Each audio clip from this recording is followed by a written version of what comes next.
you deal with these professional athletes. Yes. You talk, I'm sure, with high school athletes. You deal with college athletes. How this happens after all the publicity of domestic violence amongst professional athletes here in the last year is anybody's guess. But Herm, I know you speak to the players, the rookies at the NFL Symposium. Try to give them a bit of a roadmap for how to navigate this.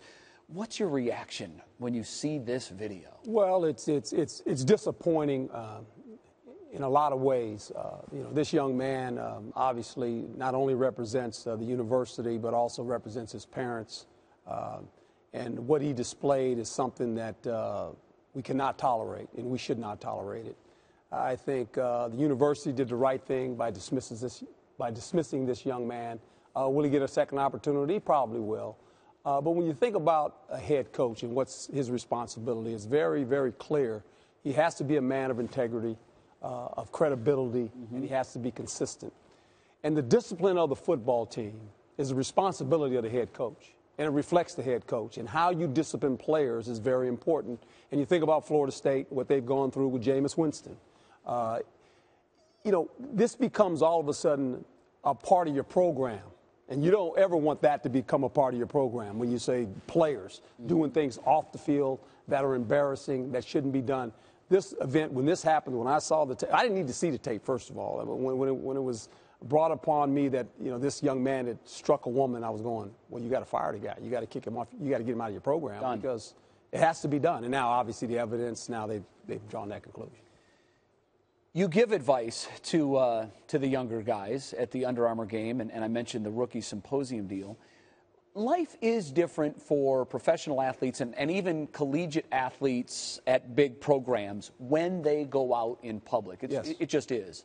So knowing that, having lived it and seen it so often, what words can you give to these young men to try to impress upon them that everything they do is in the spotlight, they have to be on their best behavior all the time? Well, we are a collection of our choices. And when you put yourself in position, in places where obviously things can occur, you've chosen to do that.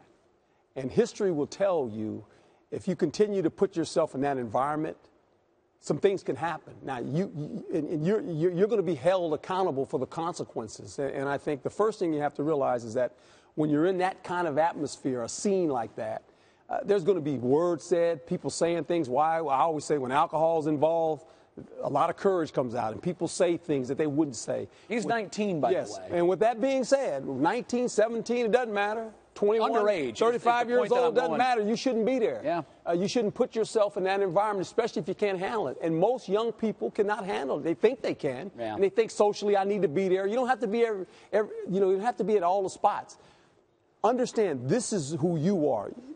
Be an individual. You don't have to be a guy that follows the crowd. I was never a big believer in following the crowd. Be who you are. Set your own standards. Don't put yourself in a position to where if you're getting that position where you have to react, that's the wrong reaction.